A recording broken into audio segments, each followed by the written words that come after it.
السلام علیکم۔ آج جمعہ ہے، مارچ کی 17 تاریخ۔ پاکستان میں اس وقت شام کے 7، بھارت میں 7:30، اور یہاں ہمارے اسٹوڈیوز کی گھڑیوں میں صبح کے 10 بج رہے ہیں۔ وائس آف امریکہ واشنگٹن کی اردو سروس سے میں ہوں خالد حمید، خبروں کے ایک بلیٹن کے ساتھ۔ پاکستان مسلم لیگ نون کے مرکزی سیکریٹری جنرل اور وفاقی وزیر منصوبہ بندی پروفیسر احسن اقبال کہتے ہیں کہ سپریم کورٹ کو چاہیے کہ پنجاب اور خیبر پختونخوا کی صوبائی اسمبلیوں کے الگ انتخابات کروانے کے اپنے فیصلے پر نظر ثانی کرے، کیونکہ اس سے ملک میں دائمی سیاسی بحران پیدا ہو جائے گا۔ اسلام آباد میں وائس آف امریکہ کے علی فرقان کو دیے گئے خصوصی انٹرویو میں انہوں نے کہا کہ سپریم کورٹ کے عجلت میں دیے گئے فیصلے کے بہت مثمرات ہیں، اور الیکشن کمیشن پر بھی فرض ہے کہ وہ ان کا جائزہ لے۔ احسن اقبال نے کہا کہ انتخابات کروانا الیکشن کمیشن اور سپریم کورٹ کا فرض ہے، اور حکومت قومی اداروں کے فیصلے کی پیروی کرے گی۔ احسن اقبال کا کہنا تھا کہ عمران خان کو گرفتار کرنا حکومت کی ترجیح نہیں ہے، اور نہ ہی ایسی کوئی منصوبہ بندی کی گئی ہے۔ انہوں نے عمران خان کی مذاکرات کی پیشکش کو خوش آمدید کہتے ہوئے کہا کہ پی ٹی آئی سربراہ بات چیت کے لیے پاکستان کے آئین و قانون کو یرغمال نہیں بنا سکتے۔ انہوں نے کہا کہ عمران خان کو چاہیے کہ وہ بات چیت سے قبل عدالتی احکامات پر عمل کریں۔ Chairman P T I Imran Khan کا موقف ہے کہ حکومت پنجاب اور خیبر پختونخوا اسمبلیوں کے انتخابات سے قبل انہیں گرفتار کرنا چاہتی ہے، تاکہ ان کی جماعت کو الیکشن سے دور رکھا جائے۔ اسلام آباد ہائی کورٹ نے توشہ خانہ کیس میں پولیس کو عمران خان کی گرفتاری سے روکتے ہوئے انہیں 18 مارچ کو عدالت میں پیش ہونے کا موقع دیا ہے۔ دوسری جانب عمران خان 9 مقدمات میں حفاظتی ضمانت کے حصول کے لیے لاہور ہائی کورٹ پہنچ گئے۔ ان 9 مقدمات میں سے 7 میں عمران خان پر دہشت گردی کی دفعات لگائی گئی ہیں۔ وائس آف امریکہ کے نمائندے ضیاء الرحمان کے مطابق لاہور ہائی کورٹ نے عمران خان کو 5:30 بجے تک عدالت پہنچنے کی ہدایت کی تھی۔ عمران خان کارکنوں کے ہمراہ قافلے کی صورت میں لاہور ہائی کورٹ پہنچے۔ عمران خان نے عدالت میں درخواست دی ہے کہ انہیں ان کے خلاف دائر دیگر مقدمات کی بھی تفصیل فراہم کی جائے، تاکہ وہ ان میں ضمانت کی درخواست دے سکیں۔ دریں اثنا اسلام آباد ہائی کورٹ نے عمران خان کو 18 مارچ تک گرفتار نہ کرنے کا حکم دیا تھا۔ عمران خان نے توشہ خانہ کیس میں ناقابل ضمانت وارنٹ برقرار رکھنے کا فیصلہ اسلام آباد ہائی کورٹ میں چیلنج کیا تھا۔ جمعرات کو سیشن عدالت نے وارنٹ گرفتاری معطل کرنے کی درخواست مسترد کر دی تھی۔ عدالت نے جمعے کو مختصر فیصلہ سناتے ہوئے مقامی انتظامیہ اور اسلام آباد پولیس کو سیکیورٹی انتظامات کرنے کا بھی حکم دیا۔ چیف جسٹس اسلام آباد ہائی کورٹ جسٹس عامر فاروق نے ریمارکس دیے کہ عمران خان عدالتی اوقات کار میں ہی عدالت میں پیش ہوں، اور اگر ایسا نہ ہوا تو پھر اس کے نتائج ہوں گے اور توہین عدالت کی کارروائی بھی ہو سکتی ہے۔ سابق وزیر اعظم نے اپنی رہائش گاہ پر پولیس آپریشن رکوانے کے لیے لاہور ہائی کورٹ سے رجوع کیا تھا، جبکہ ان کی حفاظتی ضمانت کی درخواست بھی عدالت میں زیر سماعت ہے۔ شمالی پاکستان میں حکام کا کہنا ہے کہ پٹن کے علاقے میں سیری میں لکڑی کے ایک گھر میں آگ لگنے سے خاندان کے 10 افراد ہلاک ہو گئے۔ آگ لگنے سے 3 دیگر افراد زخمی ہوئے، جنہیں ہسپتال میں داخل کرا دیا گیا ہے۔ لوئر کوہستان ریسکیو کے ترجمان فرمان علی نے پاکستان نیوز ویب سائٹ ڈان.com کو بتایا کہ بجلی کے شارٹ سرکٹ سے آگ بھڑک اٹھی، جس کی وجہ سے گھر کی چھت ایسے وقت میں گر گئی جب خاندان سو رہا تھا۔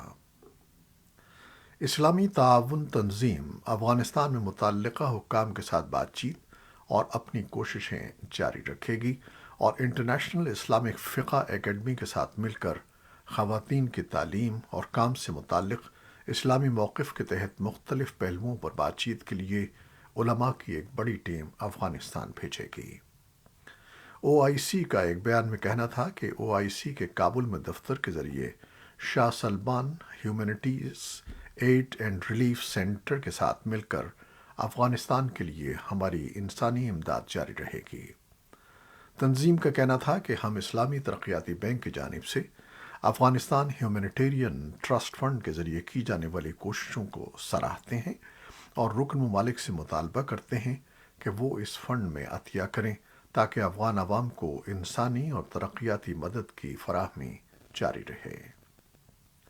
امریکی سینٹرل کمانڈ کے جنرل مائیکل کریلا نے جمعرات کو قانون سازوں کو بتایا کہ افغانستان کے حکمراں طالبان اور داعش کے ساتھ منسلک افغان گروپ جسے IS خراسان کے نام سے جانا جاتا ہے، طالبان کے ساتھ گاہے بگاہے جھڑپوں کے باوجود اپنی لڑائی کو افغانستان کی سرحدوں سے باہر لے جانے کے قریب ہے۔ کریلا نے کہا کہ وہ 6 ماہ سے کم عرصے میں بیرون ملک امریکی یا مغربی مفادات کے خلاف چھوٹے موٹے یا بغیر کسی انتباہ کے حملے کر سکتے ہیں۔ سینٹ کمانڈ کمانڈر نے یہ نشاندہی کرتے ہوئے کہا کہ ان کے لیے امریکی سرزمین کے خلاف حملہ کرنا بہت مشکل ہوگا۔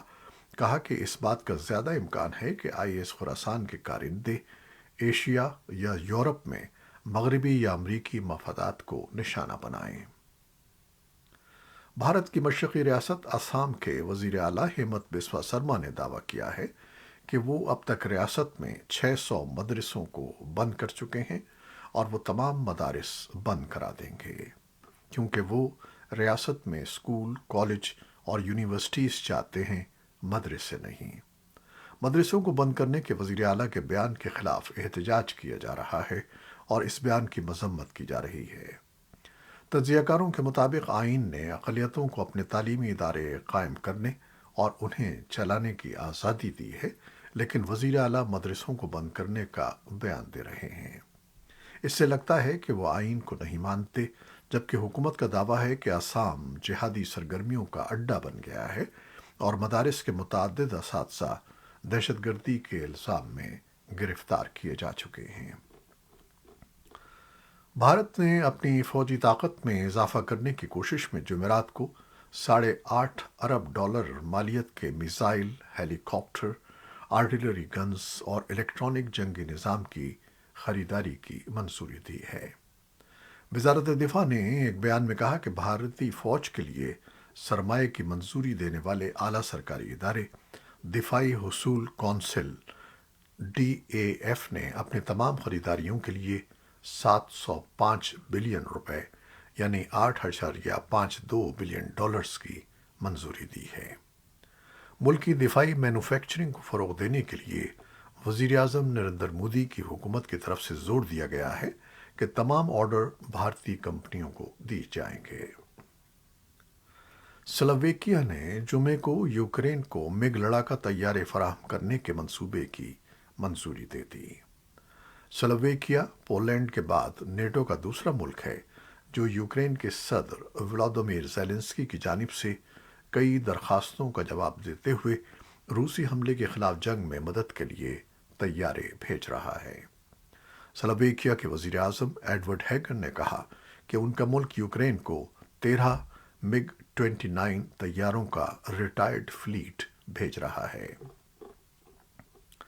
برطانوی وزارت دفاع کی انٹیلیجنس کی تازہ ترین اطلاعات کے مطابق روسی فوج اور ویگنر گروپ کی افواج نے حال ہی میں دریائے باخموت کے مغرب میں قدم جما لیے ہیں۔ وزارت کا کہنا ہے کہ دریائے باخموت کو حال ہی میں ڈونباس قصبے کی لڑائی میں پہلا مورچہ قرار دیا گیا تھا۔ رپورٹ میں کہا گیا ہے کہ یوکرینی فورسز قصبے کے مغربی حصے کا دفاع جاری رکھے ہوئے ہیں۔ اسی دوران رپورٹ میں کہا گیا ہے کہ روس کی جارحانہ کارروائیاں جنوری کے بعد سے مقامی طور پر لڑائی میں کم ترین سطح پر ہیں۔ روسی افواج نے عارضی طور پر اپنی جنگی طاقت کو کافی حد تک ختم کر دیا ہے۔ اہلکاروں اور گولہ بارود کی مزید کمک کے بعد ہی روسی ممکنہ طور پر اپنی جارحانہ صلاحیت میں اضافہ کریں گے۔ چین کے وزیر خارجہ نے جمعرات کو اپنے یوکرینی ہم منصب سے ٹیلی فون پر گفتگو میں کہا کہ چین امید کر رہا ہے کہ یوکرین کے تنازع کا پرامن حل نکل آئے گا اور وہ روس اور یوکرین پر زور دے رہا ہے کہ وہ امن مذاکرات کی میز پر آئیں۔ چین کی وزارت خارجہ نے ایک بیان میں کہا کہ چن گینگ نے دمیترو کولیبا کو بتایا کہ چین امن کو فروغ دینے اور مذاکرات کو آگے بڑھانے کے لیے پرعزم ہے اور بین الاقوامی برادری سے امن مذاکرات کے لیے حالات پیدا کرنے کا مطالبہ کرتا ہے۔ چینی صدر شی جن پنگ اگلے ہفتے روس کا سرکاری دورہ کر رہے ہیں، جہاں وہ پیر سے بدھ تک روسی رہنما ولادیمیر پوٹن سے ملاقات کریں گے۔ چین اور کرملن نے آج جمعے کے روز یہ اطلاع دی ہے۔ دونوں رہنماؤں کی اس سے پہلی ملاقات گزشتہ سال چین میں ہوئی تھی، جب پوٹن نے سربائی اولمپکس کی افتتاحی تقریب اور ستمبر میں ازبکستان میں ایک علاقائی کانفرنس میں شرکت کی تھی۔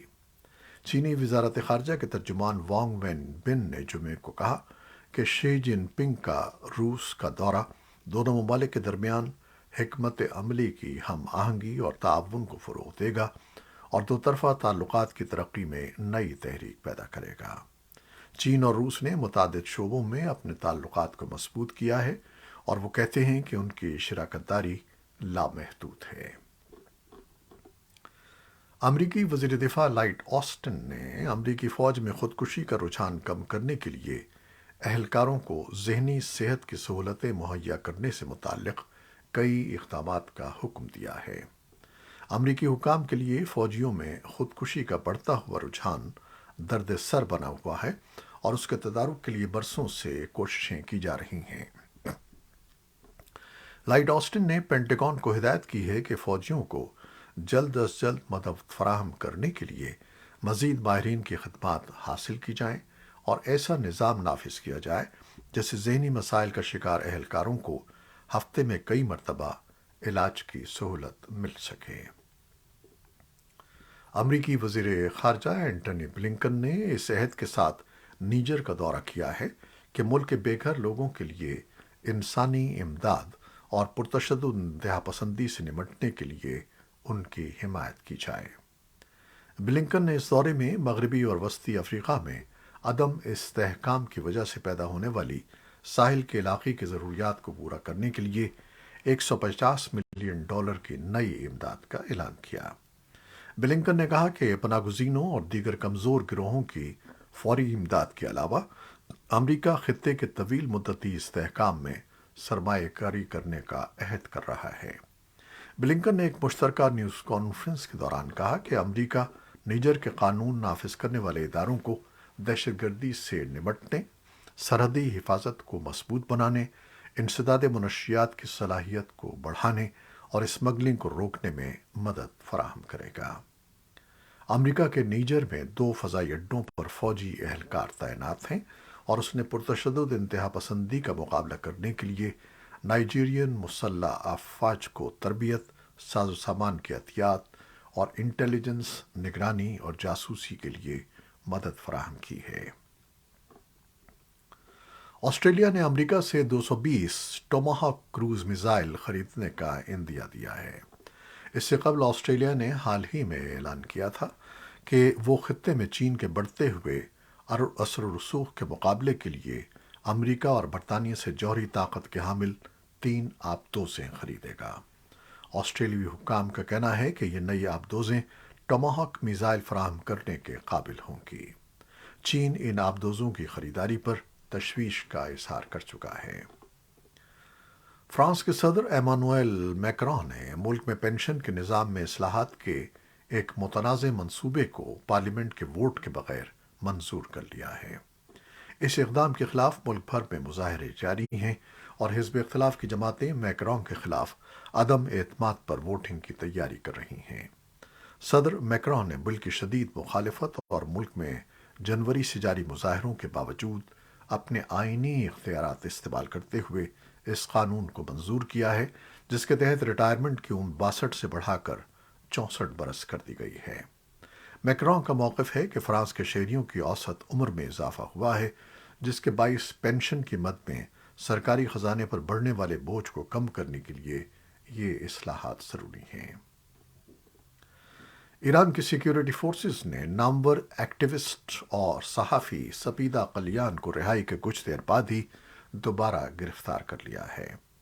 انسانی حقوق کے کارکنوں کے مطابق سپیدہ قلیان کی گرفتاری جیل سے رہائی کے بعد ایران کے سپریم لیڈر آیت اللہ خامنائی کے خلاف نعرے لگانے کے بعد ہوئی ہے۔ انہوں نے بتایا کہ قلیان کو اس وقت گرفتار کیا گیا جب وہ اپنے اہل خانہ کے ساتھ تہران سے ایک دوسرے شہر جا رہی تھیں۔ 28 سالہ قلیان کو بدھ کے تہران کی ایک جیل سے 4 سال بعد رہا کیا گیا تھا۔ انہیں سال سن 2018 میں ہونے والے احتجاج کی رپورٹنگ پر سزا دی گئی تھی۔ یہ تھیں وہ خبریں جو فیس بک لائیو پر ہم نے آپ کے لیے پیش کی۔ ہماری ویب سائٹ، یوٹیوب اور پوڈ کاسٹ پر یہ بلیٹن آپ کے لیے پوسٹ کر دیا جاتا ہے۔ آپ ہمارے بلیٹن کو شیئر کرتے ہیں اور اپنے کمنٹس میں اپنی محبتوں اور دعاؤں کا اظہار کرتے ہیں، جس کے لیے ہم آپ کے بے حد ممنون ہیں۔ اپنی ان دعاؤں کو جاری رکھیے گا۔ نیوز ایڈیٹر بہجت جیلانی کے ساتھ خالد حمید کو اب اجازت دیجیے گا۔ اللہ حافظ۔